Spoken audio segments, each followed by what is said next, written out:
Hey everybody, and welcome to Carillon, game by Rez. I just saw this game and I thought the art looked really cool, so I was like, I'm gonna play this. Also, it's a fencing-based dungeon crawler. Sounded cool. Ye faithful, set your prayers against the dawn. The first light brings death, and the day is long. Pray, and the moon shall shelter ye with song.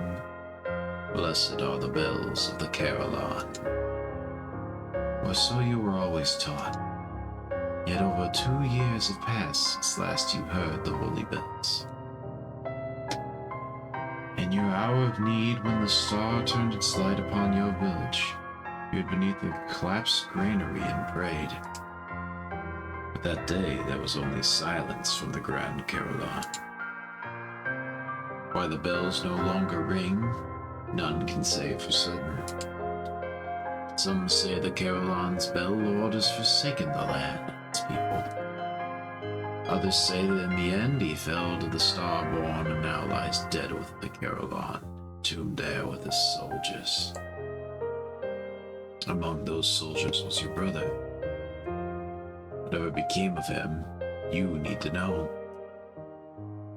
And so you have crossed the wastes and come to the wreck of Grand Carillon. The trail to the fortress stretches across the mountains like a dying serpent, winding and ruinous.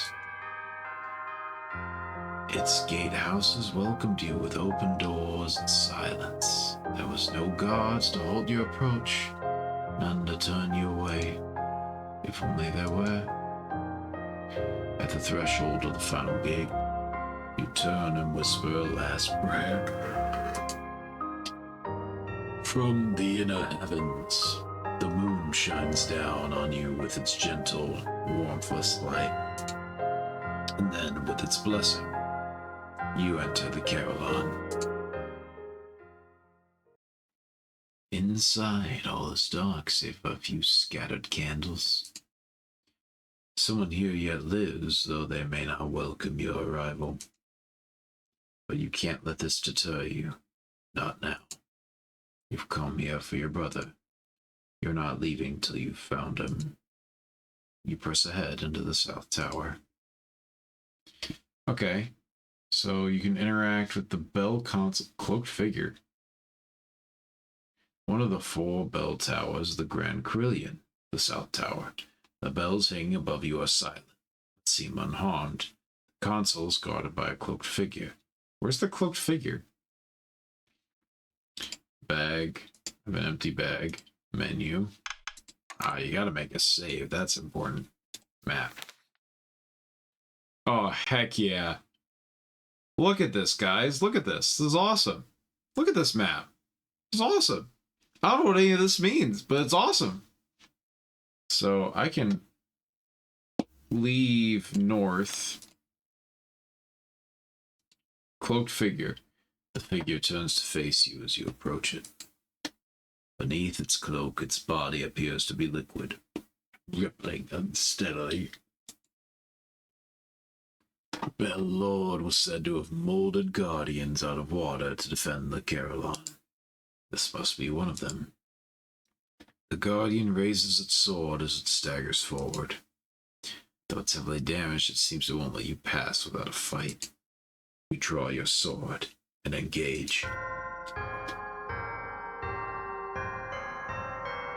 You stand about 2 meters away from the Guardian, with 2 meters between you and the wall behind you. At this distance, you're too far away to attack. However, if you were to advance a few steps, you advance, while the Guardian remains motionless. From here, you could hit the Guardian with a lunge, but choosing to simply attack may not be wise. Although you currently have the tactical advantage, you will lose it if the Guardian parries your attack. If the Guardian does parry, your best choice is to use a feint to slip past its defenses. But a feint will leave you vulnerable if he attacks. Oh, I'm so sorry. It's late.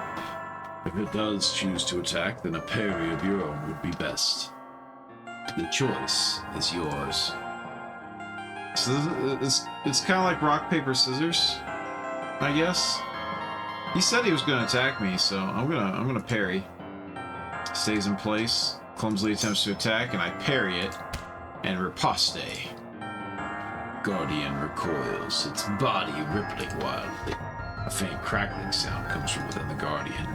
As it regains composure, it appears more alert, more hostile. Perhaps it's not as badly damaged as it initially seemed.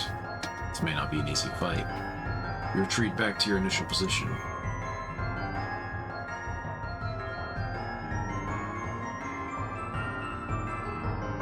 Advance.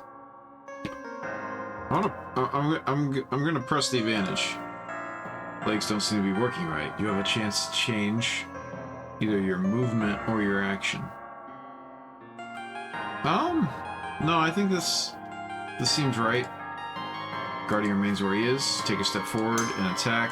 He parries. The shambling Guardian deflects the attack. His form stabilizes.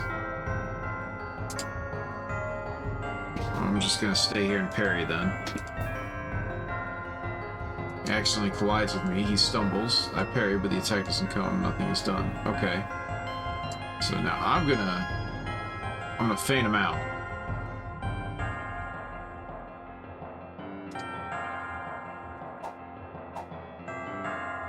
Ah, man, this is so like this is pretty cool. But how do I actually predict? Because right now this is just rock, paper, scissors with extra steps. Right? I'm just gonna attack him. Oh my gosh. You know what? Just keep it going. Yeah, there we go. Just gonna be aggressive about it. His legs aren't working. And I'm gonna take full advantage of that. Because he keeps trying to go towards me, so I'm just gonna, yeah. As a sharp snap as some part of the Guardian finally breaks for good. Vanquished, the Guardian begins to dissolve into a puddle of water. You hear something metallic drop to the ground as well. Search the Guardian's cloak and retrieve a silver chain from which dangles a small charm. Charm is inscribed with the sigil of the moon. An invigorating power radiates from the lunar charm. Holding it, you feel a flicker of courage in your heart. Your health is increased by 1. There are 3 loops attached to the chain as well, each of which could hold an additional charm. Perhaps there are more of these within the Carillon. I think it's Carillon, sorry. In the Carillon. We're gonna place our hand on the bell console. The stone surface sparks with energy at your touch, and gradually the machine awakens. The bells begin to peal. As they do, a faint sense of dread that you had scarcely even noticed hanging over you gradually lessens. The bells were forged to ward off the star's influence. It seems they still work as intended. From the doors at the north end of the room, there comes a sudden clank, like that of a lock opening. Alright. So, we can go forward now, I guess. We've got the lunar charm. Just gonna go into the next hall. Oh, okay.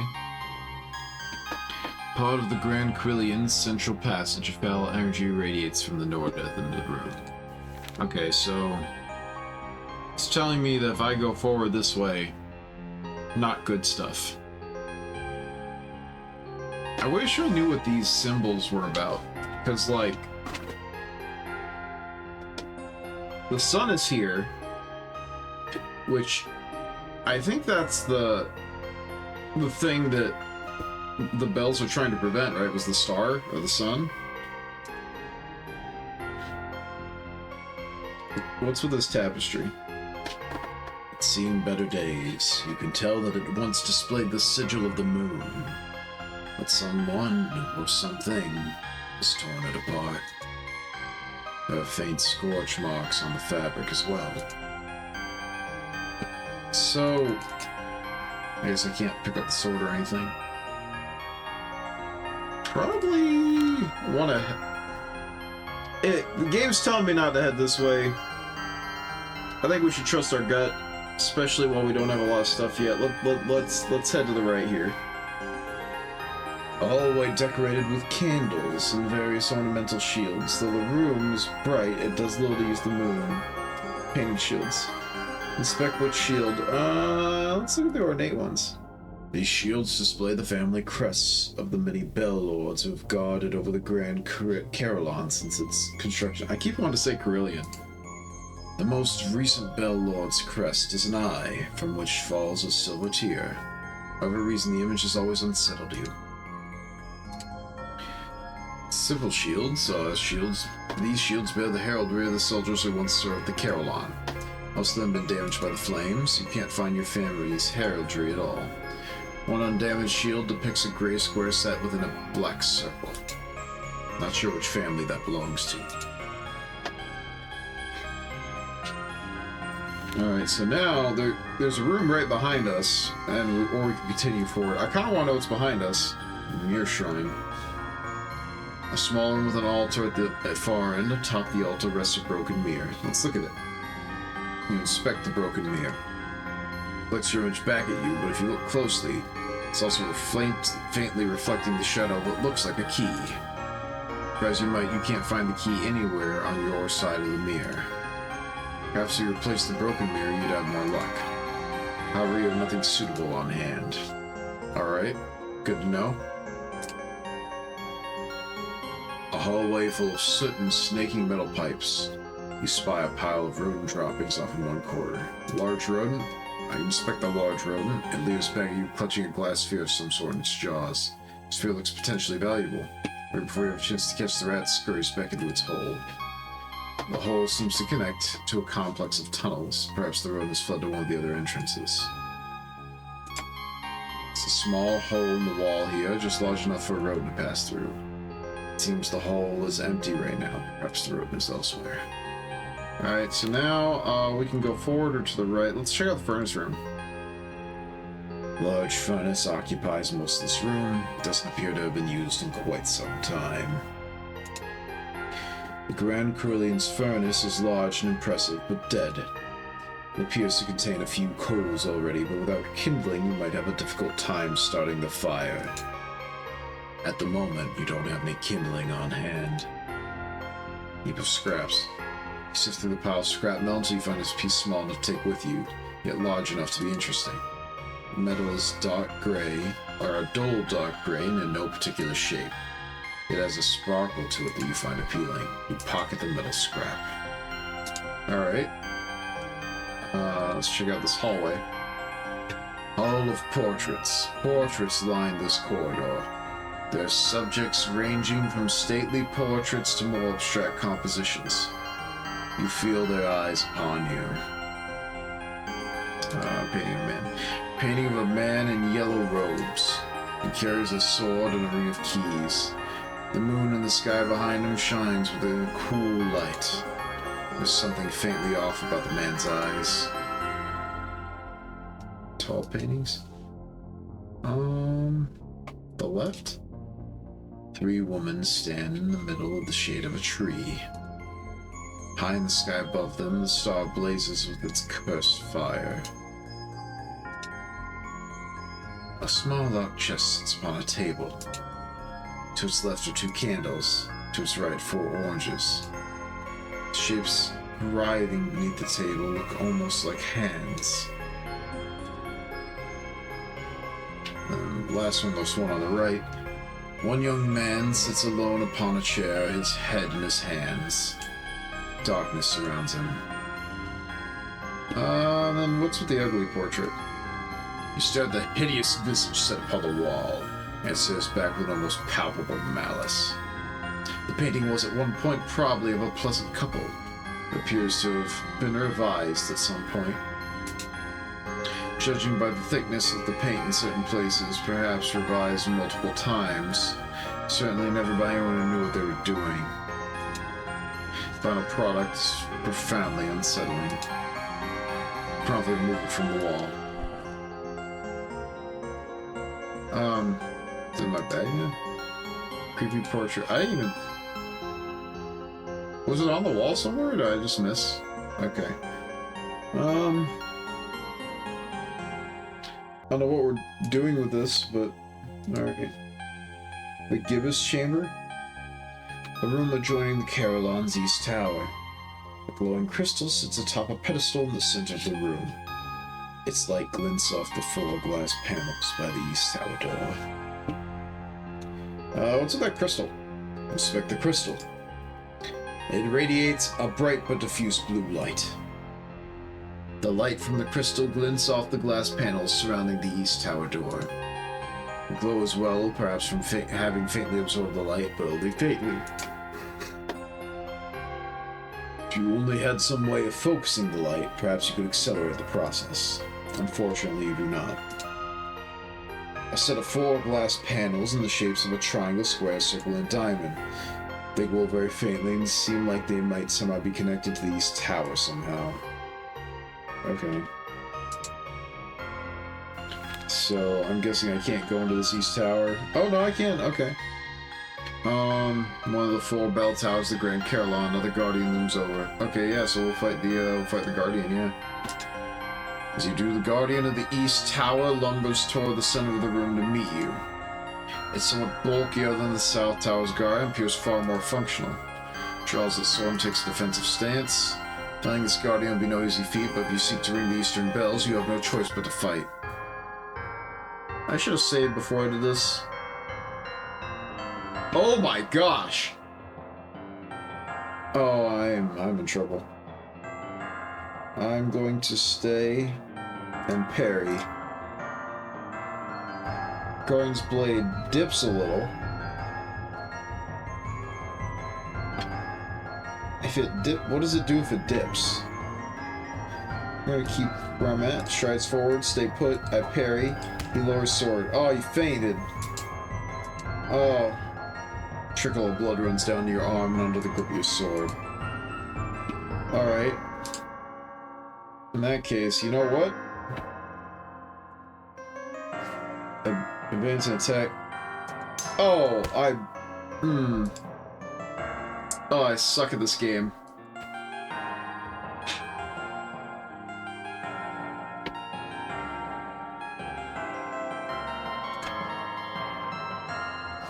Strides forward. Turns its blade to parry. I parry. He'll surge confidence. Okay. So, I'm gonna feint him. Tenses its sword arm. I'm gonna switch to a parry. Yeah! Okay, so you gotta kinda like learn what means what. My attack seems to hardly have done any damage. Okay.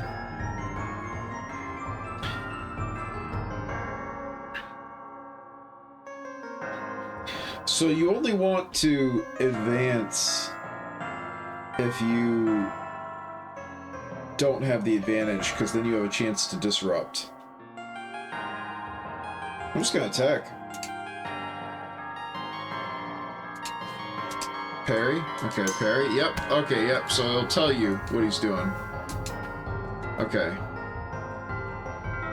So I'm gonna just stick with what I've been doing. Sword close to its chest. Would that be an attack or a feint? So I would think that would be a parry. So I'm gonna feint him. I stay put. I move him with a feint. Yep, okay. Because close to the chest would be like defensive. So if you keep the advantage, you can read him. So there is some skill to it's not just luck. I think that first fight feels more like it, because there's not as much reads going on. It's just more like, just do your best. Hope for the best, you know? I'm just gonna keep it going where I'm going. Narrows its eyes. I feel like that means it's going to attack? Or feint? I'm gonna stick with my attack. I'm feeling good on this. Ah, darn. Okay, so I'm gonna advance and then attack then. Extends its sword, same time attack your own. Draws back narrowly, avoiding my blade, feels surge confidence. Okay. I'm gonna parry. Or actually, I'm gonna feint. I feel like it's gonna parry. Tenses its sword arm. In that case, I'll parry. I'm gonna quickly parry. Yeah! Man, I'm making a comeback, guys. I'm not confident I'm gonna win, but I'm making a comeback. Just gonna attack. Narrows its eyes. Trying to remember what that meant. I think that's a feint. I extend an attack. He lowers his sword. I land a hit. Yep, because he was trying to feint. Yep. Badly leaking as it raises its guard again. He draws back.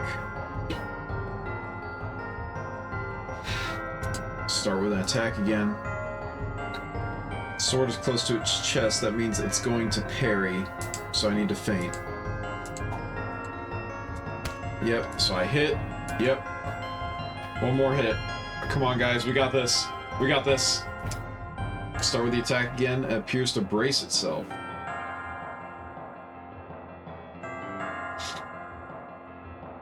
I'm not quite sure what that means. Is it gonna parry them? I'm gonna back up.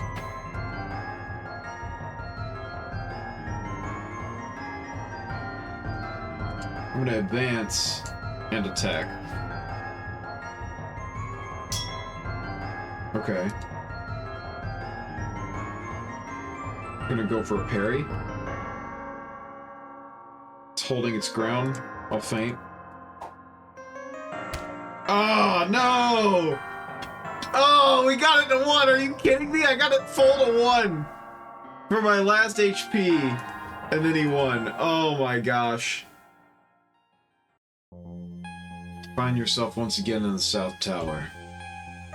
Okay, so do I still have all my stuff? Okay, yeah, so I don't lose anything, which is nice. For losing. Alright. I'm gonna go back and fight him again. I think I can do it. Alright. Here we go. Let's take it on again.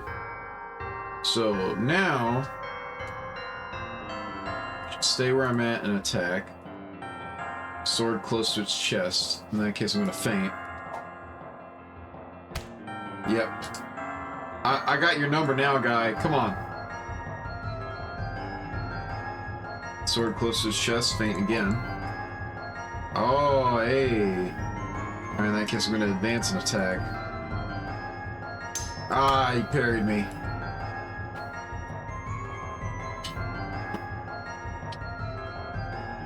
Just gonna start with an attack again. Turns his blade to parry. Oh, you still have the advantage from last round? Oh, I misunderstood. I'm gonna advance. I feel like he's gonna feint. I'm gonna feint. We both feint. Okay. Parry? Blade dips a little. And I'll attack then. Yeah. Alright.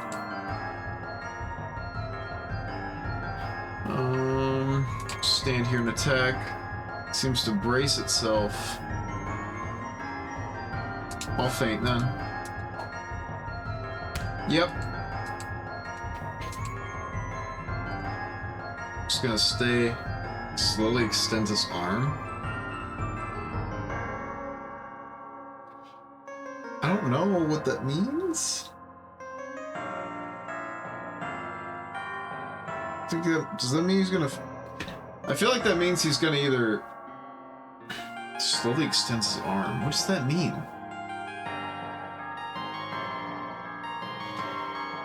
So if I was to slowly take my arm out, put it in front of me, that would be like a...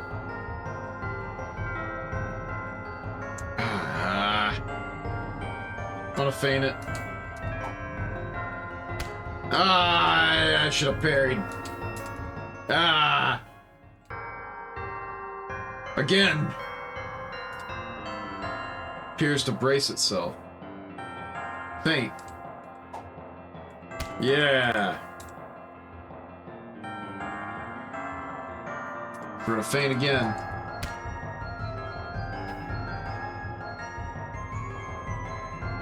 Narrows its eyes. I'm gonna parry. Alright, we're gonna advance and parry. We're gonna play safe.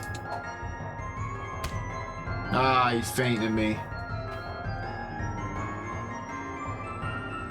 Stay put. He goes forward. He extends his sword. I parry. There we go.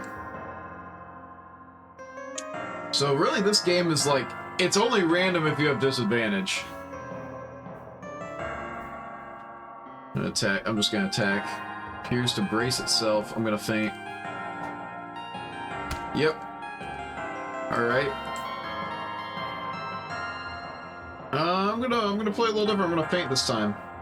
Tenses its sword arm. In that case, I'll parry. Yep, there we go. Tensing sword arm is for parry. Attack again. Appears to brace itself, then we're gonna feint. Oh, it went away. Interesting. Well, I'm just gonna stay where I'm at. Bubbles slightly. I mean, he can't get to me, so...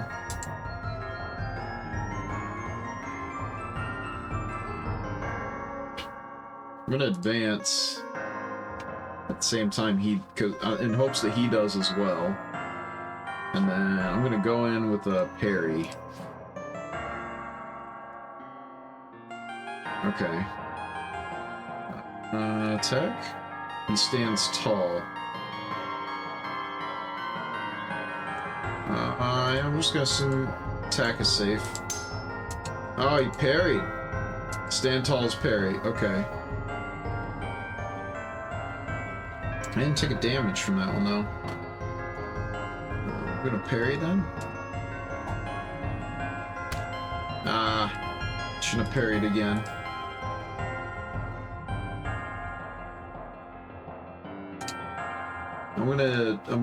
I'm gonna feint. He's been parry happy. Nope. Man! Alright, let's try somewhere else. I'm apparently just not supposed to do that yet. A corridor that leads to the Grand Carillon's inner sanctum. You can hear a voice come from beyond the doors. Faint murmuring? Stop to listen to the voice from beyond the door. You can't make out any words, but the tone is frantic, almost desperate. Whoever it is, they're talking to themselves. Vandalized icon. Someone's to face the sigil of the moon above the sanctum doors with the painted star. Ill omen if you ever saw one. Let's see what's in there. The inner sanctum, the heart of the Grand Carillon. Figure in yellow robes awaits at the altar, far into the room. His back turned to you, a faint golden fire shimmers over his body. Yeah, what's with that guy? Approach the figure standing before the altar. Carries a battered sword in hand and a ring of keys upon his hip, and stands bathed in the star's golden fire. Its light fills you with dread. Wrapped in his fervid muttering, the man is yet to notice you. It may be unwise to face him while the star's power still lingers so strongly over the Carillon. Okay, so this is the boss. I'm just not meant to fight that guy yet. Whoa, okay, so where did I just go? Okay, so I went this way. Okay. The ceiling here is partially collapsed, exposing the corridor to the bare sky. The night wind howls across the east, or from the east across the gap, an omen of the dawn. Whether by natural decay or something less benign, the architecture of the Carillon succumbed to its own weight. The resulting hole is too wide to avoid crossing under. By day, this corridor is surely impassable. Are we like all vampires that the light is that bad? Looking through the opening, you attempt to catch sight of the moon just for the comfort of seeing it. Try as you might, you cannot find it. Okay. So is it like I can't pass through here is what you're saying? Or like... here we go. South, oblique corridor on the Carillon southwest side. Walls littered with Bits of broken chainmail, remnants of a battle long past. Okay, let's look at the broken sculpture. The sculpture was once in the shape of a crescent moon set within a larger circle, the moon's sigil. Someone has intentionally smashed it. The gouges elsewhere on the sculpture suggest it was done with a sword. Inspect the large rodent. It leers back at you, clutching glass sphere of some sort in its jaws. This sphere looks potentially valuable, however, before you have a chance to catch the rat, it scurries back into its hole. Yeah, and then, okay, so we're just gonna keep following that thing through around, I guess. So, there's treasure in the room to the west. A room crowded with various knickknacks and baubles, most of it worthless to you or to anyone else for that matter. Let's check out the chest. Inspect the chest. It's locked with a combination lock of sorts. Each of the 4 dials shows 4 numbers. Combination will enter. What was that painting in the other room? It had 2 candles, a chest, 4 oranges, and a bunch of hands. Nope. Painting of the star. The painting depicts the star casting its light upon the doomed earth. Its gaze scours the land of people, plants, and animals alike. I also notice a small symbol set into the corner of the painting. It is of a black circle into which the set what looks like a white droplet of water. You don't recognize the iconography. The NC box, peek inside the box, contains 1 quarter. You bring the instrument to your lips and blow. Lets loose an unpleasantly shrill sound. Perhaps it will still come in useful. Okay, so I have a recorder now. So, that box, there's a combination. Let's go back to the painting area. That would be... Well, let's check out south first. Gatehouse. A small room overlooking the south entrance to the Grand Carillon. Starborn stands by the window. It doesn't appear to have noticed you yet. Idle Starborn. Oh! You take this opportunity to prepare or get away. When I engage it, draw your sword and engage the Starborn. I just want to take this guy out. Oh wow, that's a lot of health. I did not think he'd be that tough. Attack. Waves his sword back and forth. I'll parry then. Oh, it's back and forth is parry. Okay. Attack then.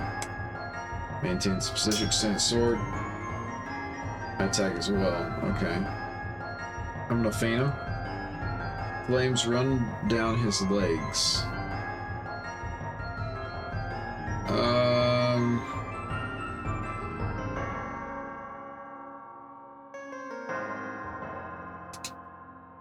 I'll advance and feint.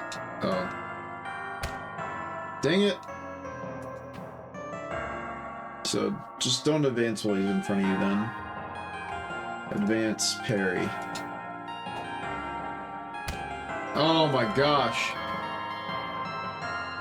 I suck at this game, guys! Okay. Parry? Back leg twitches. I'm gonna keep with the parry. Shuffles backwards, stay put, okay. So if I think it's about to leave, it's actually better to just not do anything then. I'm just gonna attack. Oh my gosh, I just got read like a book. Like a book. Man. This game's hard, but it's fun. So, 2, 1, 4, 1? I mean, so there's like... I guess it depends on what you're counting, because there's 3 here, so you could do 3, 2, 1, 4, right? Or you could do 2, 1, 4, 1. It's like a lot of options.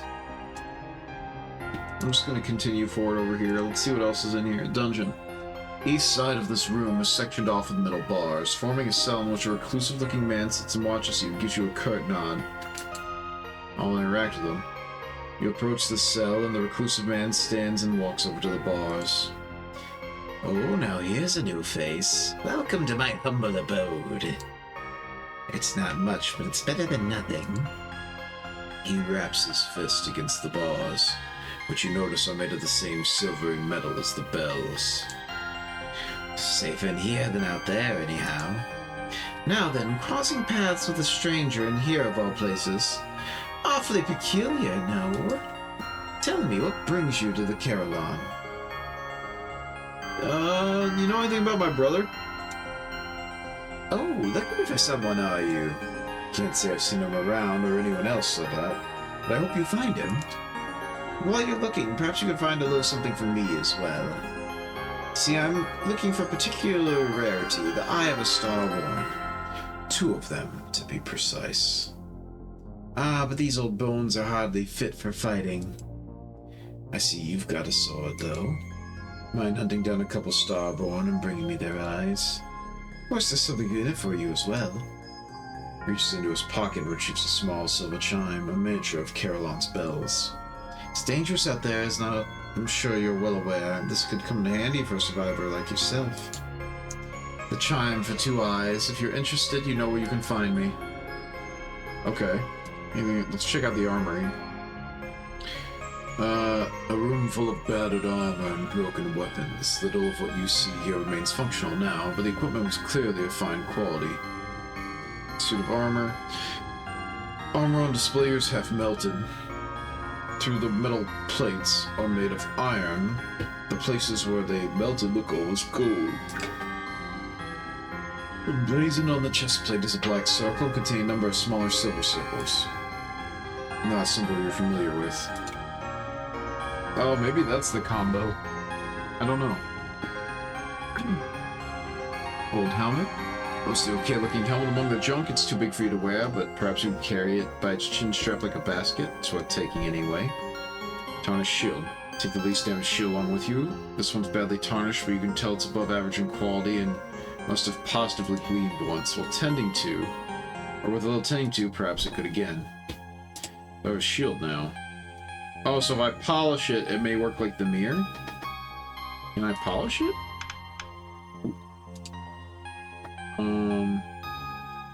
Go to the west. The floor of this corridor is adorned with a large mosaic of the moon's sigil. Many of the tiles are cracked, however, and all are covered with a thick layer of dust and grime. Get that rat! You inspect the large rodent. Glass fear in its jaws. Looks valuable. Scurries back into its hole. Okay. So if we look at the floor, a large mosaic of sigil of the moon covers the floor here. Even after all you've been through, the image still brings you a slight comfort. Okay, where are we right now in this building? Yeah, we just have to continue west. Oh, well, no, I could go north. Well, we'll go north. A large room adjoining Carillon's North Tower. Shards of a mirror lie on the ground by the North Tower door. Abstract painting. Painting of a star looming in the void of the outer heavens beyond the sky. The moon is present as well, painted a pale shade of blue. A number of small flecks of orange paint are spattered across the painting surface. Or perhaps they were intentional. Let's check out the bedroom first. I see some cloth there. Smaller bedroom. Once opulent, but now ruined. The furniture has all been pushed away from the north wall, leaving it bare. Across from it, a lantern sits atop a small stand. Yeah, let's check out the lantern. Inspect the lantern. It's made of a gold material, although its construction is rough, almost falling apart in places. The candle burns inside it with a yellow light. On the front of the lantern, there's a slot in which a small spherical object can be inserted. A marble might fit, but you don't have any on hand. Okay, dresser. Clothes inside the dresser are all outlandishly garish, exactly as you always imagined fancy clothes would look. After rummaging through the dresser for a minute or two, you pull at least offensive article of clothing you can find. A reddish gown. Actually, this is still pretty tacky. You keep it anyway. Can I use the gown to... Okay, no. Tattered journal. A tattered journal lies on the bedside table, although much of it is too damaged to read. A few pages remain legible. If If it is true, just think what doors it may open. Perhaps it could even solve the riddle of the light. I say this not because it's father's theory, how he'd scoff when I put family before the great work, but because I've seen the evidence myself now. We understand so little of it. Why the eyes and nothing else? What is the secret of albedo purification? Was the sun an aberration among its kind, or is the star? To imagine we could soon know the answers, but we seek lies waiting within the light itself. Oh, but how to enter? Okay. So, set up for now, I guess. Check the north tower. Door is locked, we'll need a key. Okay. So we're gonna head back out. Then we're gonna head west. Corpse of a gruesome creature lies against the north end of this junction. Shriveled human remains suggest it didn't die without a fight. Slain creature. The creature that lies dead here is of monstrous size and appearance. 6 wings protrude from an enormous skull. And at least twice as many tongues dangle from its maw. The gashes in its waxy skin reveal bones that appear almost golden in the candlelight. Whatever it is, and wherever it came from, the creature strikes a foreboding presence even dead. Guess it's best to leave it to its repose. Okay. So something else is here killing things too.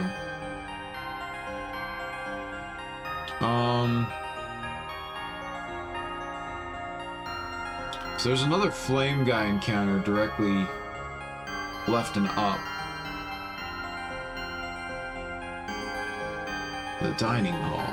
This room's many long rectangular tables must have seen countless feasts, but now they stand mostly bare and deserted, shards of glass and pottery under your feet. Let's check out leftover food. If someone's meal sit upon a plate on one of the tables, it's all gone horribly moldy. The only thing that still looks potentially edible is a moldy hunk of cheese. People did used to eat moldy cheese, you're fairly certain. And it's supposed to improve with age too, unless that was wine. Either way, you take the cheese. Alright. Half full goblet.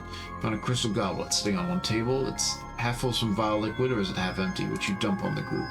Goblet's an interesting way of reflecting light. You bring it along in case you need it later. Okay, so we can use that in the other room then. Save. Let's check out to the west first. The washroom. Chamber that could use a good cleaning. A pit latrine sits at the north end of the room. A small basin full of water is fixed to the south wall. Let's check out the basin. Water in the basin is stagnant and foul, even so you scoop some into your goblet. A bit of water, no matter how disgusting, could always come in handy. Okay, latrine. It's your bad judgment, you inspect the latrine, you hold your breath and stare deep into the pit, and you catch something sparkling at the very bottom. Watch whatever it is, you have no way to reach it. Something along the rope and bucket might suffice. Okay.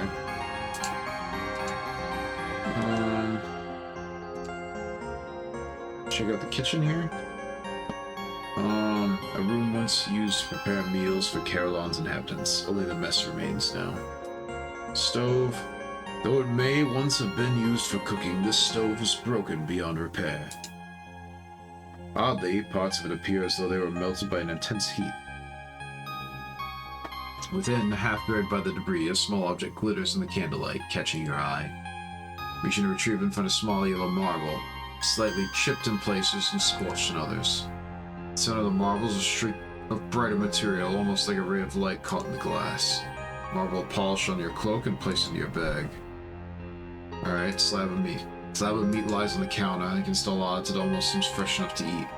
Decent meal's hard to come by these days. You find a towel to wrap it in and toss the meat in your bag. Okay. Let's check out the pantry. A room full of decaying food. A starborn squats in the far corner, slowly gnawing at something you doubt is edible. Seems oblivious to your presence for now. Pile of rags. Okay, well, we're gonna have to fight this guy. I'm gonna save first. Alright guys, let's do this. It's busy with its meal. Take this opportunity to prepare, get away. Use items. Goblet of water. Splash from the goblet of water. The water sizzles as it meets the Starborn's flame, seems to injure the foul creature. Enraged, it lunges at you. Okay, so I get like an... Ah, I can use that. That's pretty cool. Well, I'm gonna parry because he's coming at me. Begins to shake.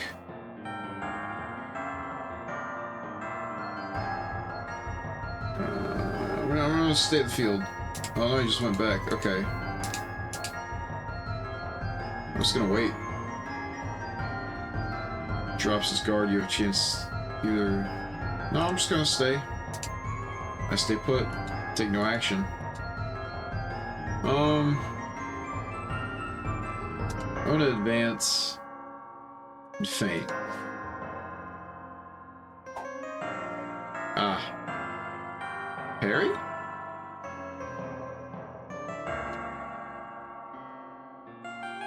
We both parry. That's funny. Just attack. Flame run down to the Starborn's legs. I'm gonna advance then. Dang. I'm gonna parry then.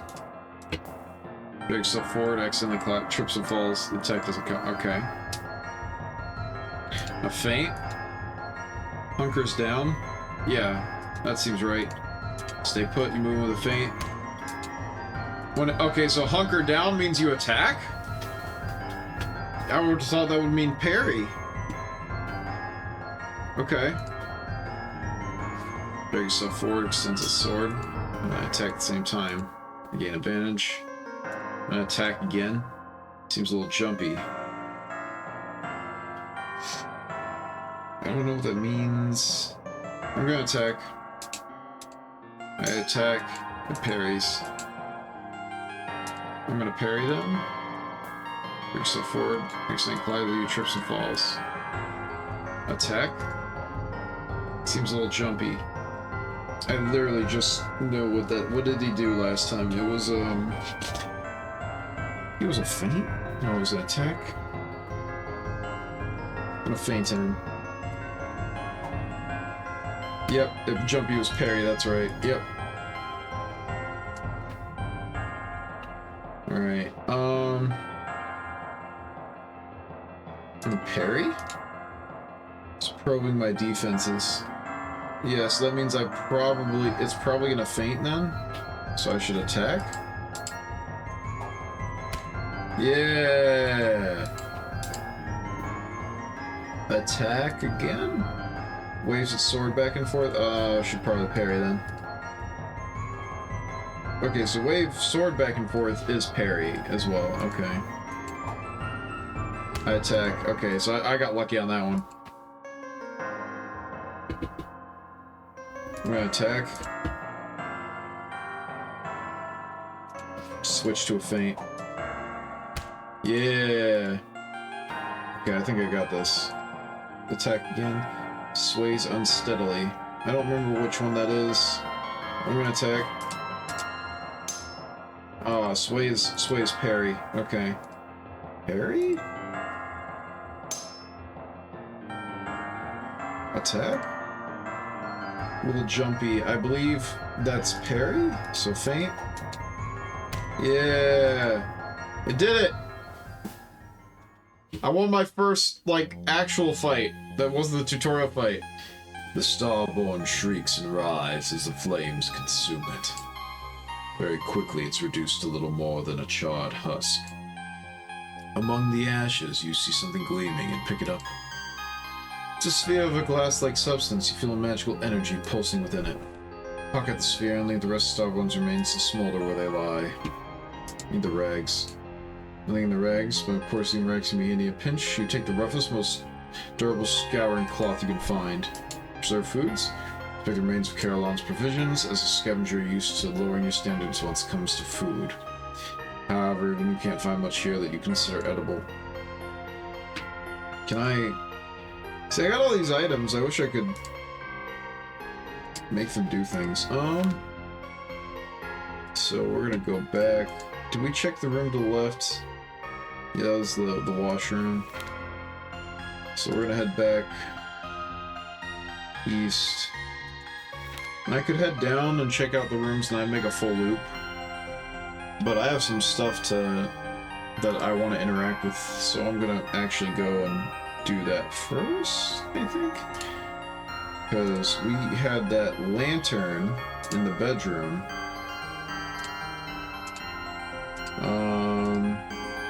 Front nose slot. I'm gonna put the yellow marble in there. The marble appears transparent. The light from the lantern seems unable to pass through it. Darkness envelops the room, but then there's light. The light contorts itself into a gaunt humanoid form. It gazes down at you from the wall in silence, then raises one long hand. It beckons you closer. The light is so gentle. Needing some primeval instinct, you step away from the thing on the wall towards the lantern. The entity begins to twitch erratically. Its arm stretches down the wall across the floor, sneaking towards your feet. But before it has a chance to touch you, you rip the yellow marble from the lantern. Light returns to the room. You take a steadying breath. But the thing was, it wasn't what you came here for. Little hesitation, you set the yellow marble back into your bag. The eye? It's perfectly, it doesn't seem to do anything. Okay.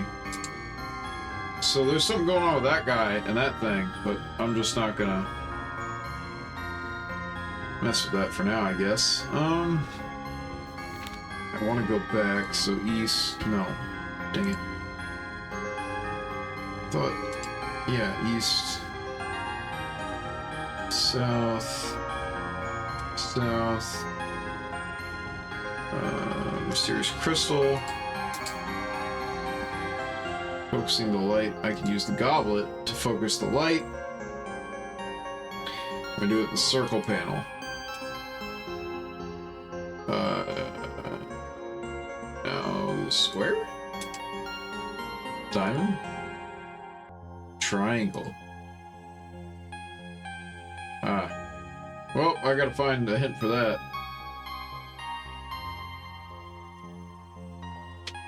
Oop. Have I been here before? I don't think I... Oh, I did not go this way last time, actually. Okay. Oop. Room that once housed the Grand Carillon's garrison. Artifacts of their habitation are all over it. Look around the cabinet. Full dusty uniforms, none of which are much use to you. However, inside one of the leather pouches, you find a small amulet. You recognize the amulet as one you gave your brother on his 16th birthday, just before he left to join the Carillon garrison. His letters, he told you he never went anywhere without it. His amulet is here, then your brother must be here too. You have to find him.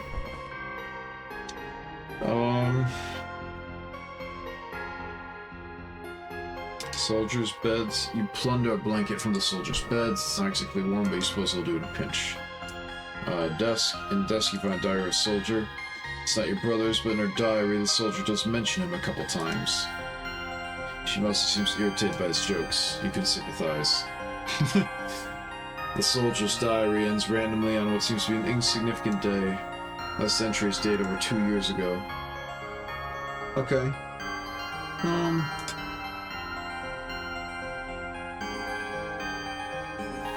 So in that case,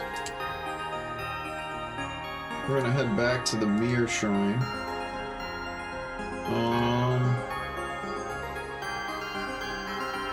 And do the tarnished shield. Vaguely the right shape, so just makes it, the tarnish makes it hard to see. I'm gonna polish it now, because I have rags. Scouring cloth, yep. Take the cloth shield and begin scouring with the best scrubbing the shield looks like. Okay, so they have multiple items for the same purpose then in this game. Good to know. See the key clearly now as it hovers somewhere inside the mirror world, but that's not the strangest part. The strangest part is how your reflection seems to be moving on her own. She grins at you from inside the mirror, then snatches the key. Makeshift mirror. You inspect the makeshift mirror. Mirror image smiles back at you, the key dangling from a cord on her wrist. After a moment's pause, she stares upward, then points at the ground with one hand, while holding the other in front of her face. Stares upward, points at the ground with one hand, while holding the other in front of her face. She gives you an expectant look. Upward.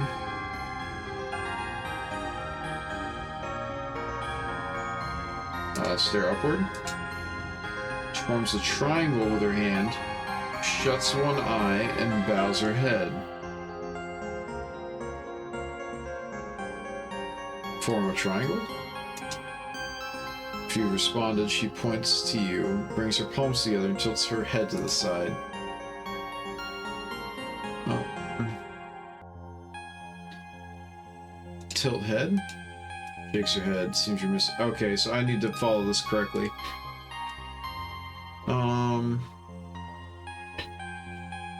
She points to the ground with one hand while holding the other in front of her face. So, point at the ground. Forms a triangle with her hand, shuts one eye, and bows her head.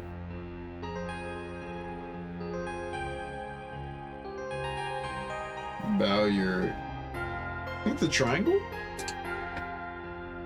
Points to you, palms together, and tilts her head to the side.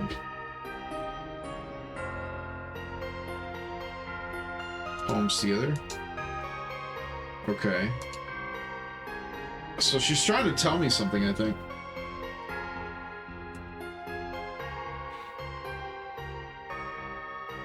Hide face. Bow your head. Point at her. Okay, I don't know what I'm doing wrong here, guys. This is rough.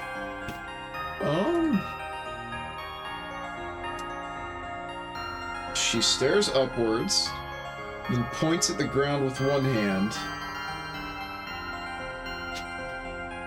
while holding the other in front of her face.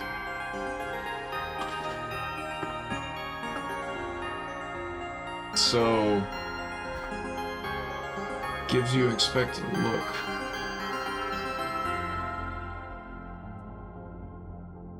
So I'm going to stare upward. Following her lead, you stare upward. Okay. Forms a triangle with her hands, shuts one eye, and bows her head. So look up.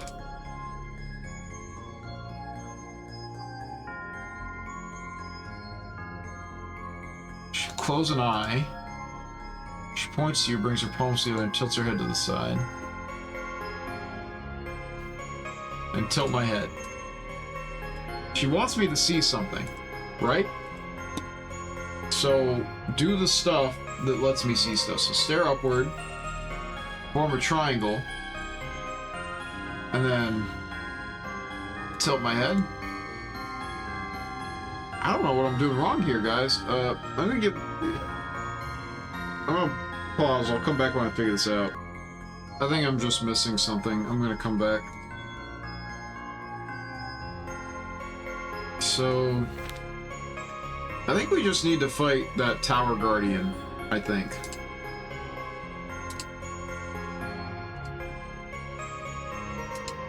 Now that we know what we're doing a little more.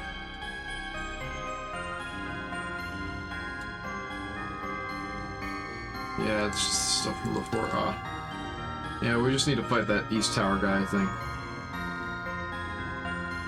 So we're gonna give that a shot again. See if I remember how to do this. An attack. He raises his front foot. That means he's going to come forward. I parried. I'm going to parry that. Okay. Attack. That's defensive. We move into feint. Yep. Attack. Sword clip. Okay, we're gonna feint. Yep. Attack once again. Leans forward. Means he's gonna come forward. I was gonna still attack. I feel like that's right. I parried. Oh, I'll parry you back. Yep. Attack is holding its ground. I'm trying to remember what holding its ground meant. I think it was parry, so I'm gonna feint. Yep.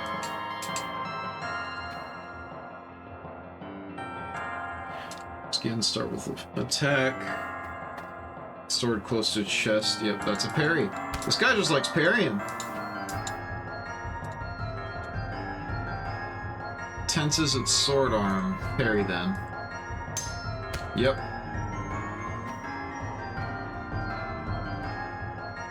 faint. Oh man, we got this, guys. We're doing great. Raises its front foot. Parry? Okay, both parried. Not great. Attacked at the same time. Here's to brace itself. I'm trying to remember what brace itself is. I'd like to say that's parry. We'll do feint again. Yep. Took it down. Easy peasy. Guardian falls still for a moment. Then like a ruptured bubble, it suddenly bursts. You wipe the spray of water off your face and turn your eyes to the bell console. You place your hand on the bell console and feel pulse of energy beneath your palm. Bells begin to peal. Feel the influence of the star begin to wane. Cool. So, in the portrait hall, I feel like there's got to be more clues here, right? The tall paintings. So, left, 3 women. 3, 2, 4. 1. Okay, so let's try 3, 2, 4, 1 in that other room. 3, 2, 4, 1. Hey, a lunar charm. At collection, my health is increased. Okay, cool. That's useful, I guess.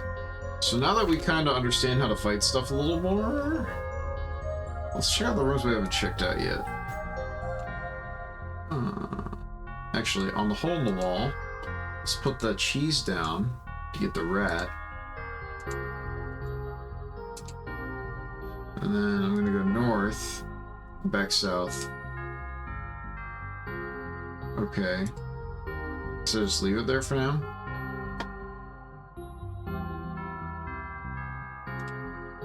Oh, yeah, okay, so this is what we were missing. Triangle, point, hands in front of face. Statue of a woman striding forward, her arms extended, pointing something in distance. Statue of a kneeling figure, their faces veiled both by the cloak in their hands. Maybe they're in mourning or in prayer. Statue of a man with a terrified expression holds his hands in the shape of a triangle in front of him as though he's trying to ward off some unseen assailant. Okay. Let's check out the rest of the stuff while we're over here. A large room adjoining the Carillon's west tower. A dreadful creature hovers in the middle of the room, rhythmically beating its 6 wings. So face monstrous size and appearance. Lets out a low growl as it stares at you, and spittle runs down its countless tongues. Though it doesn't pursue you, its glare radiates hostility. Hovers in front of the door to the west tower. If you wish to pass, you'll first need to deal with this creature. Recorder? Okay. Meat? Okay. Blanket? Creature rejects frigid fabric. Need some way to warm it up. Oh, interesting. Laboratory. Oh. Laboratory of some sort. Strewn materials for all manner of strange experiments. There's a metallic tang in the air. Check out the tools. There are a number of strange chemicals here, along with a bowl for mixing them. The melted chunks of metal surrounding the bowl suggest that this equipment was once used for the transmutation of metals. Experiment on the metal scrap? Yeah, sure, why not?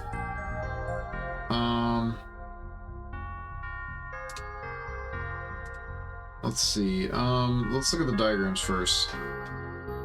Take a close look at the diagrams on the wall. One depicts a person standing before what appears to be a star, while the second person holds something up to the first forehead. In the next diagram, the first person's gone.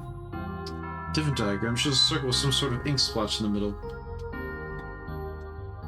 If you squint, the pattern looks like something like a face.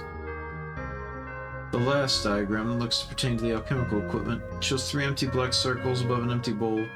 Those 3 circles are meant to represent the 3 ingredients in some sort of reaction. Okay. Glass spheres. You find a set of glass spheres sitting on a box. All of them are either cracked or misshapen in some way, and the dark shapes they are distorted. Perhaps they are the products of failed experiments. Jars on the shelf.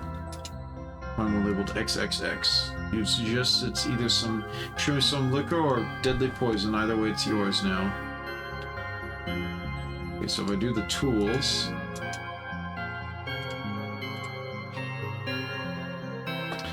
So, on the metal powder... Add sludge. White liquid. Yellow. Silvery. Gray cube. Exposed flame. Stop and mix. Okay, so there's like some combo there I'm not aware of, but I'm not worried about that right now. Where are we at right now? So, meeting room.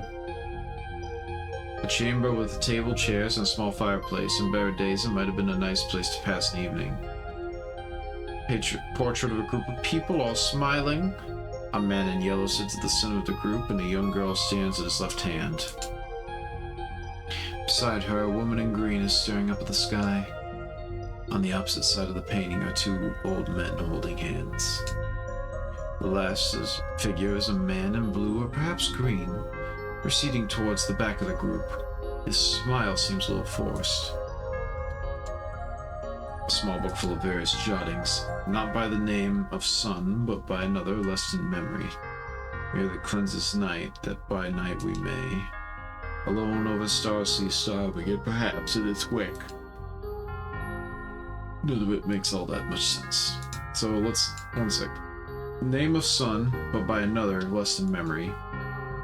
Mere cleanses light by the night we may. Alone over stars see starving, perhaps... Okay, that's a hint for something. Hearth. You dig around the ashes of the hearth.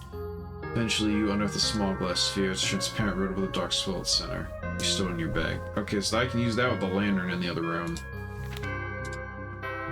See the library here? A library full of books and languages you've never even seen before. Imagine it would take a lifetime to read them all. A book of children's stories, mostly of the cautionary variety. Turn the ones from bookmarked. Once lived a young boy with a great curiosity. If he wished to know something, he wouldn't stop until he knew it for himself. He wished to know what was at the bottom of the lake, he would swim to the bottom. He wished to know whether a certain plant was poisonous, he would eat it and see. One day, because he wished to know what the star truly looked like, the rest of the page has been stored out. Simple book. You find a book titled Learning the Recorder Through Simple Songs. It seems a lot of place. You can actually read it, which is more than you can say for most of the literature around you. Take the book with you. Covers of this book are illustrated with great care and skill. 3 beasts prowl beneath the crescent moon, while a woman stands amidst them, creating a silver chalice. Only the book's contents were so interesting. Still, you throw in your bag anyway. Perhaps it could come in useful as a doorstop. Okay. So... can I pacify the creature now? Use an item... the recorder. Seems to please the creature, close eyes and make strange soft sound. Front landings on the ground stand still. The slow, steady rumble of its breath suggests it may finally be asleep. Now's your chance to sneak past. Okay, where was I going? The West Tower, that's right. Alright, let's try out this Guardian, I guess, guys. Probably do this. Okay, his movements are very quick.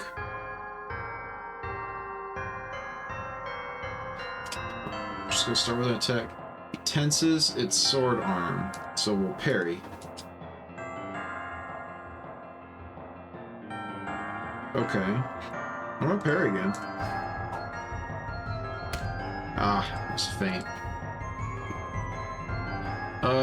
Attack?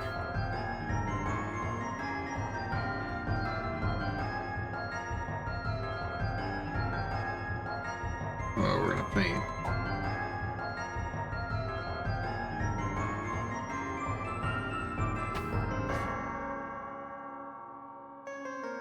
So now we'll advance with an attack. I hit him. I think this was so this guy's not as bad because they expected you to fight the guy first and you couldn't figure it out. So this time we're gonna go a little more aggressive. We're gonna advance and parry. It narrows its eyes. I think I parry at that if I remember right. Ah. Attack? Damn.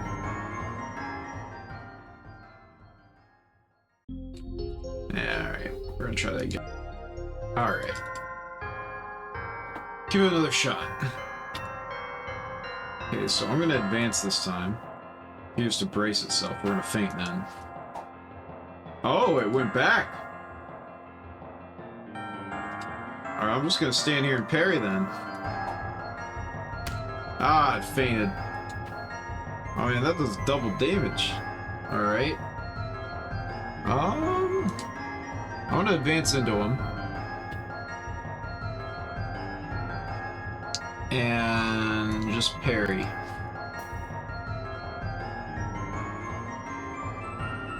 Alright. So now I'm going to attack. Stands tall.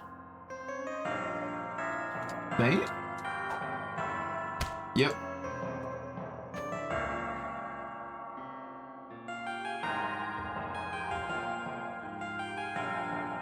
I'm gonna wait. This blade dips a little. I'll attack then. Yep. So you need to bait it in. You need to make it think you're gonna wait. He stands tall. Nope. So now I'll feint. Ah. Nope. Parry? Yeah. Attack? Inches away. I'm gonna press the attack.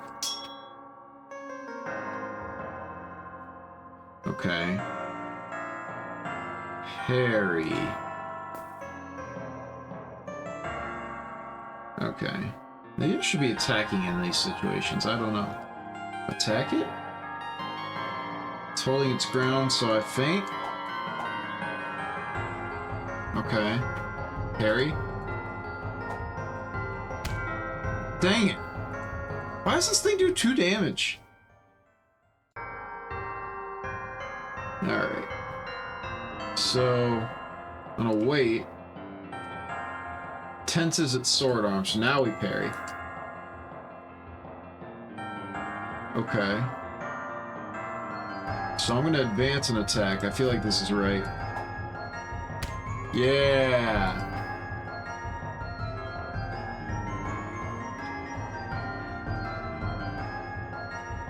So now I'm gonna wait. It's holding its ground. So it's not gonna move, so I'm gonna wait.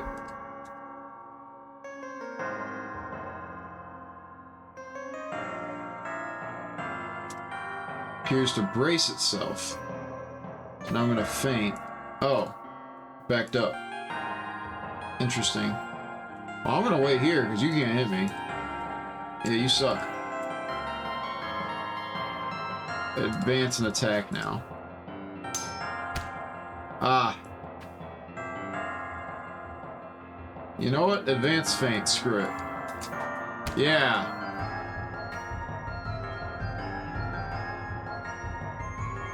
Narrows its eyes. And retreat.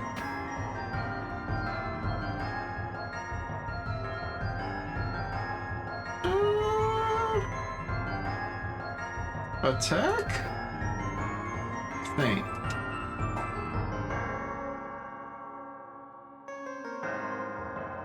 Stay where I'm at. Wait.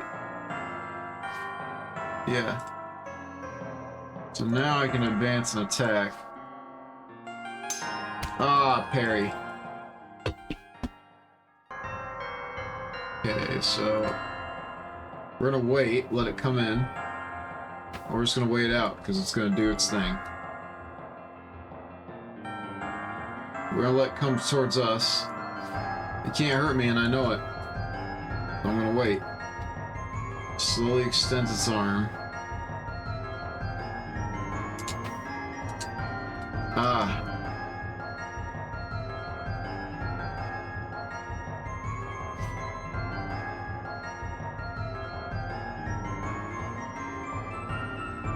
Advance and faint. Yeah, there you go. I got your number. Really throw him off this time. Ah, he backed up. I'm gonna do it again.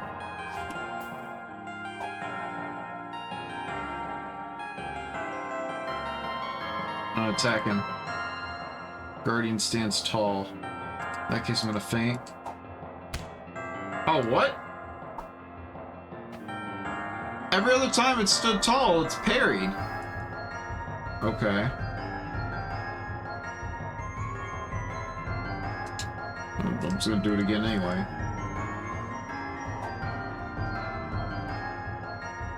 Huh.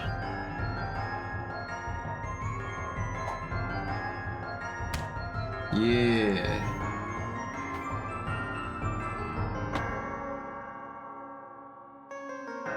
Okay, so we're gonna wait. It's just gonna do its thing. Once again. I'm literally just gonna stand. I'm gonna make him come to me. Okay, sword close to its chest. Advance. Okay, so I can only do one of the two. Interesting. Blade dips a little. We're gonna attack. Yeah. So you just gotta wait this guy out. It's annoying. But you just gotta wait him out.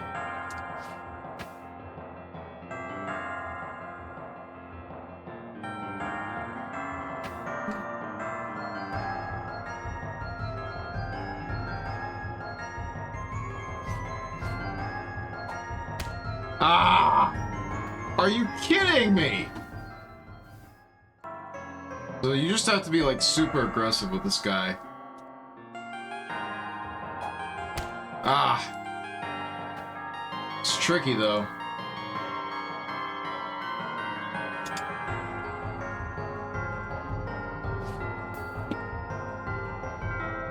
Yeah, here we go. So the trick is if you do an attack, when you step forward and he steps forward, if he stumbles, you just get it. So you have to bait him into that. With a sharp crack, the Guardian bursts into a spray of steam. The sword clatters the ground and snaps in half. The way the bell console is now clear. Yep, do the bell console. Yep, and now it's ringing.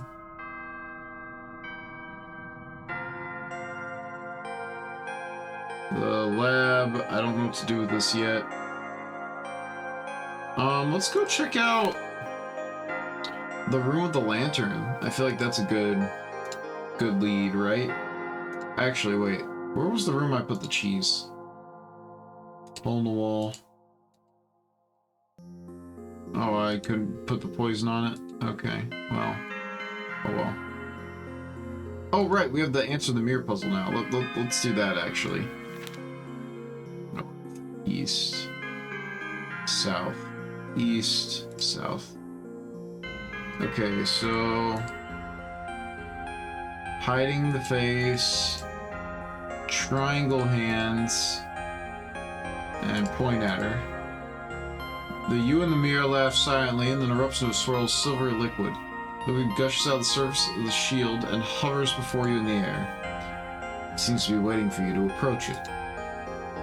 Interact with the mirror spirit. The silvery liquid from inside the mirror congeals into your likeness. The mirror spirit glances at her hands and the key hanging from her wrist. She points to the key as if to ask if you want it. You nod. Your spirit grins and draws her sword. If you wish to claim the key, it seems you'll have to duel her for it. Oh my gosh, another fight already? So quick. So if she's a mirror spirit, she's probably gonna copy what I do, right? So if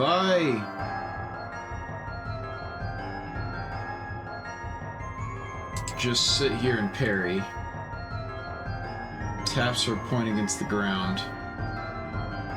I think I'm correct here. Oh, it's a feint. I have an inkling of how this will go. I think I know what to do. So if I advance and parry,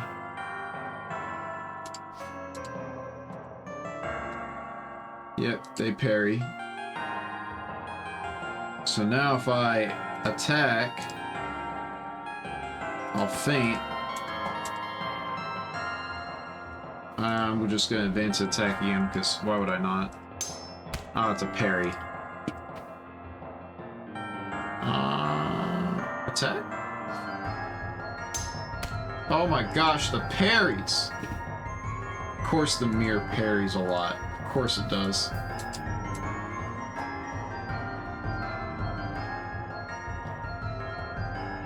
I'm gonna feint it. Taps are pointing against the ground. I don't remember what that one is. I think that's feint, so I'm gonna attack. Yep. She nods as if to congratulate you on the hit. Alright, so advance and attack. I'm just gonna do that again. Stomps her foot. I think this is the right course. Oh, because she attacked as I shouldn't have gone forward. I shouldn't have gone forward. That was my mistake. Man. The fencing in this game is really hard. Because you have to, like, both read and, like, kind of... There is some luck in it. Because it is partial rock, paper, scissors, but you also do have to kind of think. Taps a point against the ground. If I remember right, that means she's gonna feint. So I'm gonna advance and attack. Okay, nope, still not enough. I'm gonna advance and attack again. I should have picked. Yep, she baited me.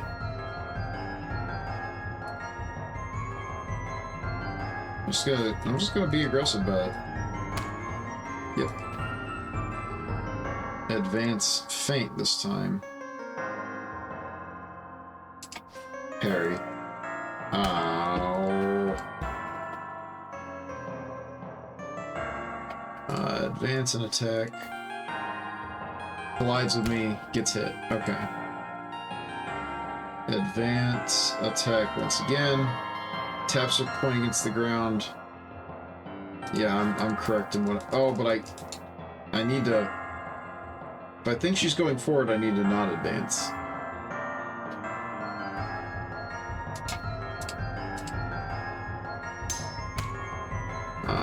You son of a gun.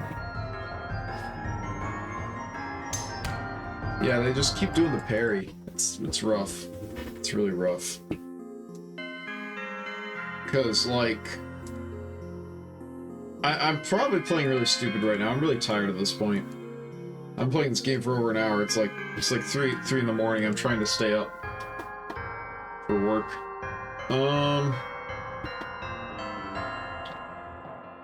You know what? I'm just gonna hit attack. Stumps her foot. In that case, I'll parry. Oh, okay. Okay. So I'm just gonna do the parry. Yeah, I still think this is the right call. Oh, it's a feint. Ah. Advance and attack. Nope. Advance and feint. Oh, come on! I'm starting to get the hang of it. Draws a circle with her point. That's parry. So if I feint... Yep. I had to start getting the reads. The mirror spirit stands motionless for a moment, then she bounds back into motion. Raise your sword again, but it seems the Mirror Spirit has no intention of fighting any further. She clasps your hand in hers. You feel something heavy fall into your palm. She withdraws her hands. You find yourself holding the key. The Mirror Spirit points to the key, then gestures to the north. The door where this key opens must be in that direction. Mirror Spirit gives a slight bow, then goes in to lean against the altar. Mirror Spirit, to your friendly wave as you approach, you wave back. Okay. So, what I'm thinking, we'll go up there,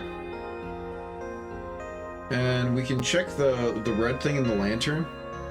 But also, if we grab another goblet of water, we can take down the other fire guy, and then we can hopefully get some more health from the other guy. So I'm gonna go do that real quick. All right, so we're back here again. So let's try this one more time. The Starborn. I hit him with a goblet of water. Once again, it's weakened. Oh, this guy's actually less than the other guy, so that's good. I don't know how this guy... I don't remember how these guys work, but I'm just gonna go for it. Begin to shake. I think that's fine. Ah, I should have parried.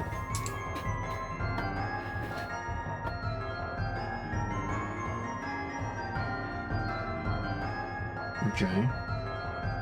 If I advance and attack, because he has the advantage, he'll collide and I hit. Yep. So now, if he comes forward, I think these guys are aggressive. I think if I just stay here and parry, it's gonna be fine. It's probing my defenses.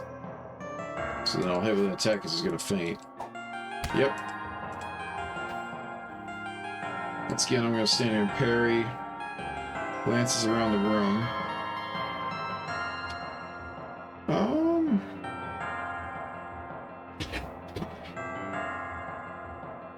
I'm just gonna retreat, actually. And advance and attack now. Hey! That one wasn't too bad. So now we can check this room out. There's like this and a couple other rooms, the only ones we haven't checked yet. Starborn shrieks and writhes as the flames consume it. Very quickly it is reduced to little more than a charred husk, and among the ashes you see something gleaming and pick it up. A sphere of glass-like substance, you feel magical energy pulsing within it. You pocket the sphere and leave the rest of the Starborn's remains smolder where they lie. It's from the logbook. Read the last entry. Was deemed of no further use by his lordship and is to be safely disposed of at next dusk. Additionally received the next week's shipment of provisions. Through several of the convoy soldiers were lost to the star. Lastly, the fourth and his lordship's daughter returned from their expedition 5 bells prior. They brought with them a shard of gold-like substance, which the fourth said they had found in a crater in the White Hills. His lordship and the four masters are sequestered to study the shard. This perhaps its research can finally resume. Looking ahead, no visitors are expected to arrive during the next night. Sequent days projected to last 30 hours. The garrison is preparing to adjust to the unusually long duration. Inspect the winch mechanism. There's a loose length of rope dangling from which might be used to take the rope. Okay, cool. Do I have a bucket? Surely in all this there's a bucket somewhere.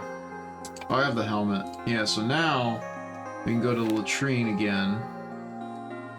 We go north. North. West? No. North. East. Oh yeah, we haven't been here yet. A plain hallway on the north of Carillon. The lantern lights the area, its golden flame dancing uncannily. A painted image of a star marks the eastern door. It was painted haste or perhaps desperation. The star almost seems to glow. Okay, I'm not gonna go in there. That seems like a bad idea. So now we go to the washroom. Latrine. Rope and helmet. Get a shiny object. Clean up touch, give a closer look. Turns out to be another lunar charm. Ah, some more health. That's good. So now we have more health. Maybe we can check that out. The door's locked, you'll need a key. Okay, never mind. So we have the eyes for the guy, but we also have. Yeah, I'm gonna go with the guy first. Good to see you again. You brought the eyes. Yeah, here you go. You'll make quite the assistant. If only my actual assistant had been so efficient. And these are fine specimens. Yes, they're just what I needed. Well, I suppose this is yours. He hands you the silver chime. A mysterious energy courses across its cold silver surface. Your attack now does one more damage. Oh man! I should have done that first. Hope it's of use to you. It certainly was to me. And now with that concluded, I should really be going before he finds me here. We can ask who he is. The man hurries over to the window opposite the cell bars and climbs out. Pleasure making your acquaintance, however brief it may have been. But let's not meet again. With that, he's gone. Okay. Yeah, so I guess, need to see what's in this, what's with the other stuff we got. So, let's try the red marble this time. Place the red marble in the slot. As the light from the candle passes through the marble, the dark shape within casts a long, amorphous shadow. It crawls up the bare walls of the room and seems to twitch as the flames flicker within the lantern. But then the shadow opens its eyes. The shadow of a young woman is cast on the wall before you. Glances around panicked as though she's just awoken in an unknown room. She stares at you.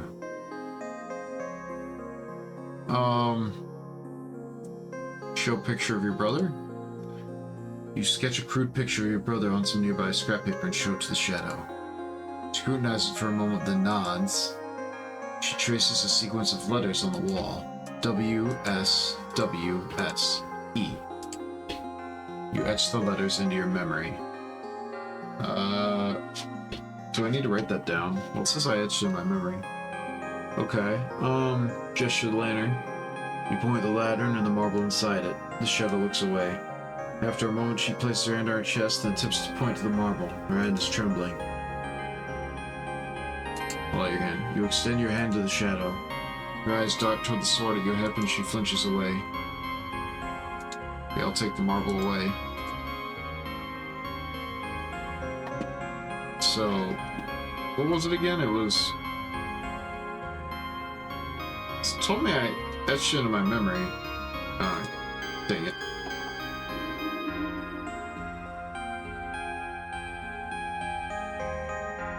West, south, west, south, east.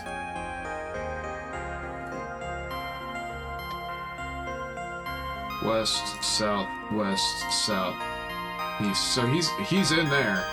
Okay. So after I defeat the crazy dude, I'll probably get it. So the last thing I haven't done is the scrap metal, I think. And and then the northern fight. That's right. We haven't fought the northern guy, and I have the key now. So we're gonna scared papers. A few sheets of paper litter the floor, fallen from a book sometime far in the past. On the one side, the will of the light. On the other, crude matter. What a troublesome threshold to breach. Having said that, Father's theory does still seem to hold. In the experiment, the reflection manifested a semblance of will, albeit nothing more than a semblance. To speak honestly, the sight of it disturbed me. Though I'm ready to discard this approach as failure and begin anew, Father and three of the Masters seem set on continuing. Accordingly, the fourth and I have devised our own parallel experiment.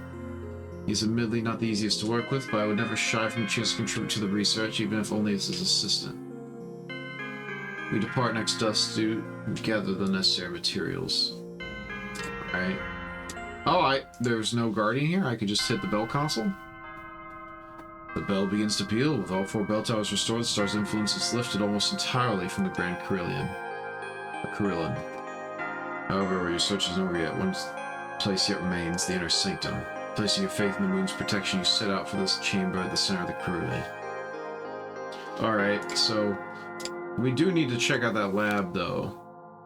Let's figure out that puzzle. Which way? Down. Southwest, southwest, south. Southwest, southwest, south. Okay. So glass spheres. Cracked and misshapen. So if we look at the diagrams, picks to be a star, second person, points on the first person's forehead. In the next diagram, the first person's gone. Ink splotch, pattern looks like a face. Okay, I'll count quickly. Shows 3 empty black circles above empty bowl. 3 ingredients. So there were ingredients. One was water. There was a square, a water, and something else, if I remember right. So okay, so there was the liquid,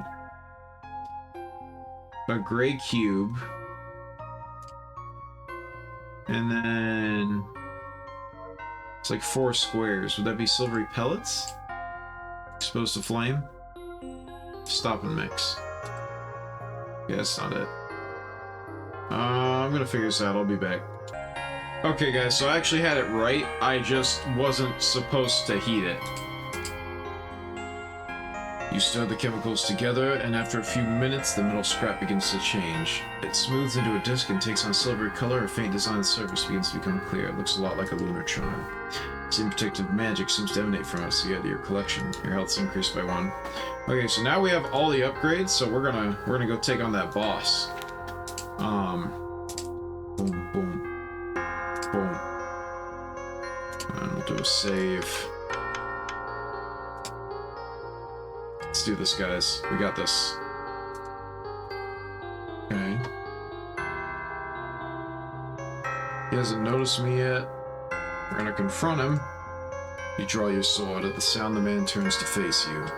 His face is one you recognize. You've seen his likeness in paintings and books of the statue in the square of the village. The man who stands before you is the Bell Lord himself. But something terribly wrong about him. He sways and trembles like the flames upon him, and his eyes are filled with a feverish intensity. You, the bells. He winces as he speaks, as though each peal were a hammer upon his skull. So this is your doing. The Belllord staggers toward you, but you hold your ground.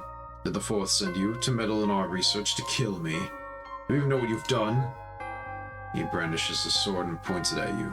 The star's fire courses down the blade. It doesn't matter, you cannot forestall the dawn. There will be no more interruptions.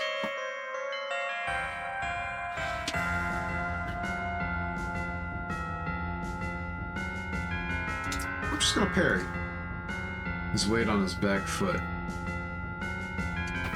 He's just gonna go back. I'm just gonna go forward. And parry. Okay, so if I advance and attack here... Ah, he parried me. Intriguing, you should be dead.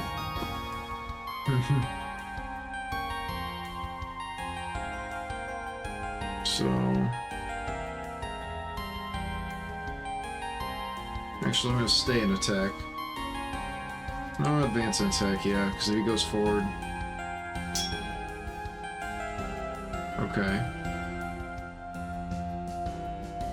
I'm gonna parry. He lowers his center of gravity. Okay, I'm gonna attack them. Oh, okay, so lower center of gravity is attack. I would have thought that would have been a feint. I'm gonna parry. Ah, it was a feint. I'm gonna advance and attack. Ah! Parry? I'm gonna advance and parry. Okay. So now I'll attack. He tightens his grip on his sword. So I'm going to take that to mean he parries, so I'm going to feint. Yep. Our research will not be interrupted. So now...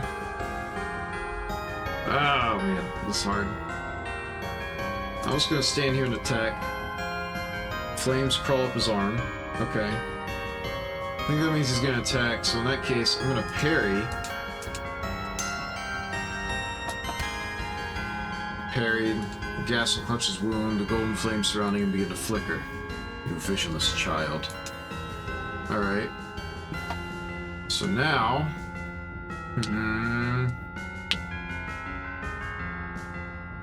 Stand here and attack. Expression flattens. I don't know what that means. That scares me.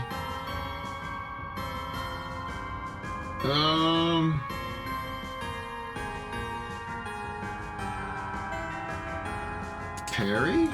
Okay, no. I'll let him come to me. That Lord winces from some in pain.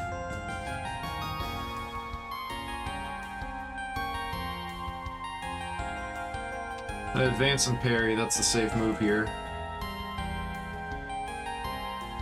Okay. Feint?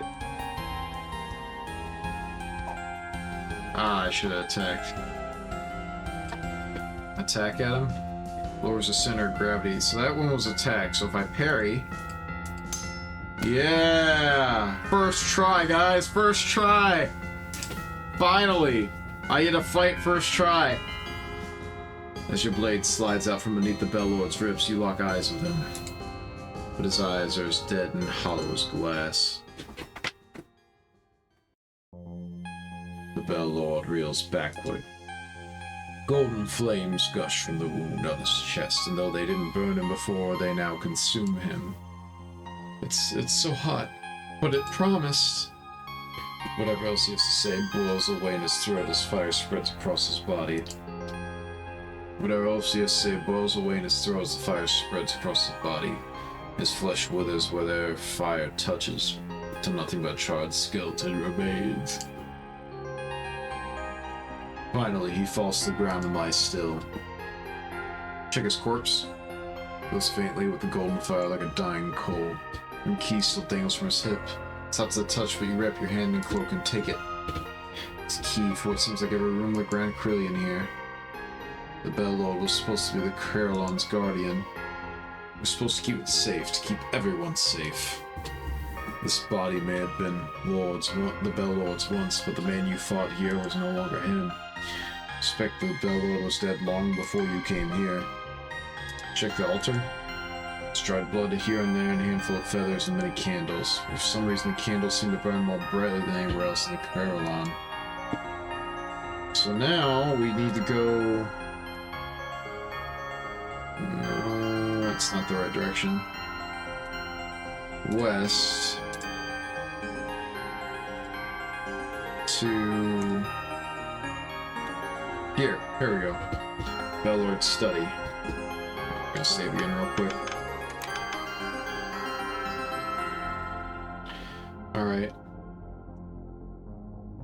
A painted image of the star mars the eastern door.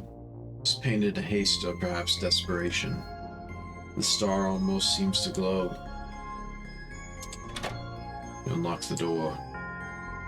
A cramped room lined with shelves and papers, however, one wall has been left bare. Opposite it, a lantern sits atop a table beside a small box. Arcane diagrams? Yellowing papers cover most of the surfaces in this room. You can barely read any of the printed text, much less the handwritten annotations scrawled on top. You recognize the image of the star and the drawing of what looks like a metal tube of some sort. Another image seems to be the design for the lantern that sits in the study. In the illustration, the metal bars that form the main chamber of the lantern look almost like a cage.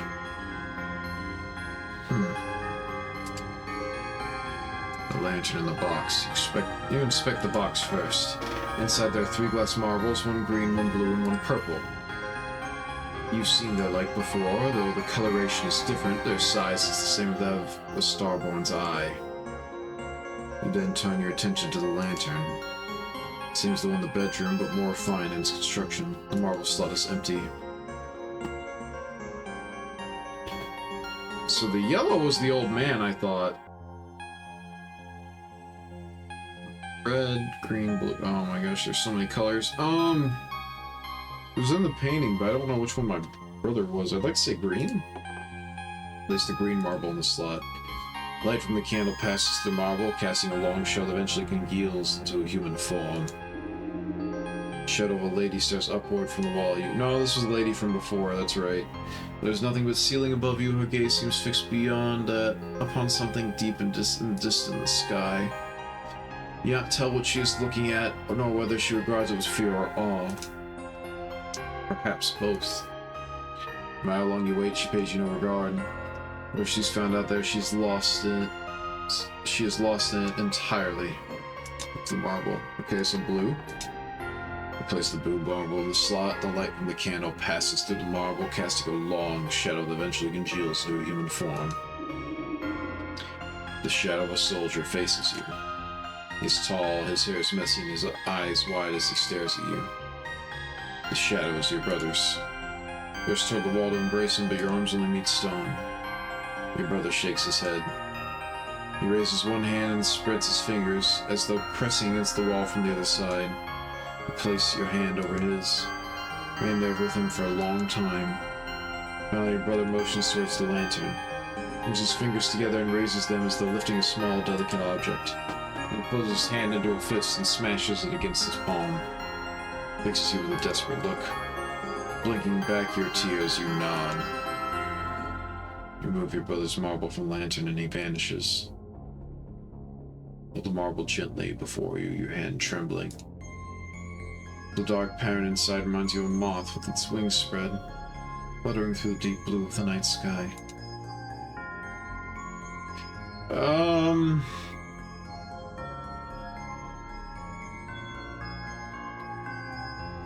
I don't...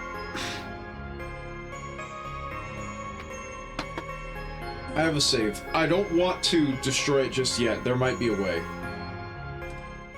I'm gonna keep it. You bring yourself to destroy it. How could you? Your gaze falls upon the Bellord's papers. Whatever he did to your brother, surely it can be undone. Bellord studies littered with documents, record after record of his theories, his experiments, his obsessions. The answer must be here. You begin reading. Slow work in the dark of the night, by the guttering flames of the candles, your eyes strain to make out the words. You need more light. Mere candles won't suffice, but that's fine. I've come this far already, however long it takes, however long you have to remain here, it doesn't matter now. The dawn is coming. Soon there will be light enough. Oh, that's a bad end. I got a bad end. I got a bad end! Hold up. Okay, so before we let's look at all this stuff. Let's check out the other things and then we'll destroy it. Place the red marble. Shadow of a young woman casting the wall before you. She glances around, panics, though she's awoken in an unknown room. She stares at you. Okay. So, like, this is the same one as before, so if I show a picture of brother... Yeah. Points to the box of marbles. Yeah, so, same. Fish the lantern, she looks away. Yeah. Remove the marble. The yellow marble... Yeah, I'm not gonna try that again. Purple. Light from the candle. Show an old man looms before you. He stares at you for a long time, but then seems to point to the Bellord's ring of keys you carry. Shadow nods in approval. With a slow step, he strays over to one of the diagrams fixed to the wall. His finger falls upon the image of the star, traces an X over it. With that complete, the shadow bows slightly and waves you off. Yeah, so he's just telling me, hey, keep it out. Okay, so now we're gonna see what happens.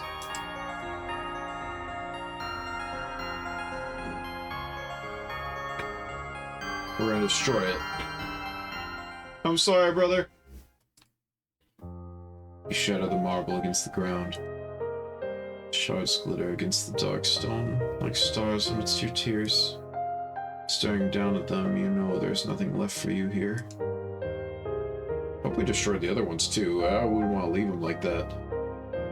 The eastern horizon burns a feverish red as you depart from the Grand Carillon. The star's light licks the mountain ridge, but stops just shy of rising. While the holy bells yet ring, it can go no farther. By the time the dawn finally breaks, you will be gone.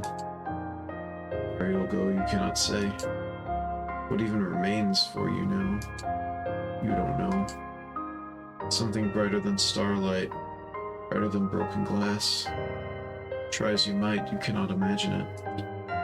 But surely if there is something left for you, somewhere in the vast and quiet night is where you will find it. With the moonlight at your back, you walk on. So that's the good ending. Okay. Oh, man. What a wild game, guys. Like, oh my gosh. The art, the music. This game's free, by the way. It's on itch.io. I can't put links in my descriptions yet because I'm a smaller channel at the time of recording. But yeah, look up the name. Great job.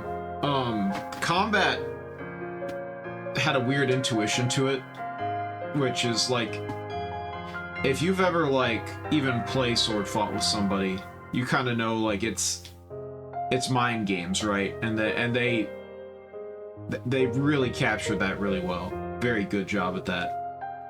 I really liked it after I got into it. It was one of those games where you were kind of meant to die a lot. The puzzle and the text adventure was very fun. As tired as my voice is from reading all that, I enjoyed it a lot.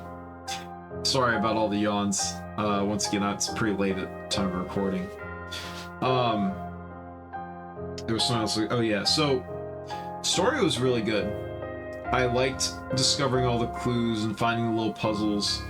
I liked that the game kind of had you kind of just figure stuff out as you go. It didn't like spoon feed you stuff. It just was like, all right, go and do this, and just read, and you'll kind of piece it together as you go. I like when games do stuff like that. It was very good in that regard. I also liked that if you go to download it, it comes with the soundtrack. If you like the music was really good. I don't really download music like that anymore, but if you do, I would check that out. And it comes with a little walkthrough document. I consulted a couple times. I mostly got through it okay, but there were a couple times where like I was like off on the puzzles. I was like, why am I not? And it helped with that. It gave you enough guidance to know where to look, but it didn't tell you the answer outright. It was nice in that regard. Honestly, this was like a really cool experience. Rez says you did a great job. That's really all I have to say here. My only critique, honestly, is the having to go back to the beginning and then walk forward and go back to the fight was a little frustrating. As well as, well, actually, two small things. One's a critique, one's just a, hey, this might be a nice improvement if you continue with this series. First one, please just spawn me in the room I died in. Please. Just put me right before the fight. I know it's probably hard to program, but like, the quality of life for the player would be worth it if you make a bigger version of this, like continuing the adventure, or maybe you leave it, I don't know. But second, and this is just, I think this would just be kind of neat. The fencing battles felt really cool watching them do the movements. In addition to, I think there were sometimes it felt a little random, like once you had the advantage and you understood how the enemy acted, you could make predictions and make them accurately, and it was fine. But And then with the movement, sometimes you would just get juked, but that's just what it was. You could juke too, so it's fine. It would be nice if, in addition to the text, there was a little more of like animation of the models moving. I don't mean like animation, but like when it says this guy is he's stealing himself, he's getting ready. Have him do an animation to reflect that, because the body, the whole thing you were going for was reading the body or the language, right? Was reading your opponent. Let me read my opponent, you know, let me actually look at him and see what he's doing to read him. The text was good, but like there's different ways to interpret the same thing. I feel like having a good accompanying picture would help with that a little more, because either that or I wasn't paying attention and it was doing that, but I don't think it was when I was looking at it.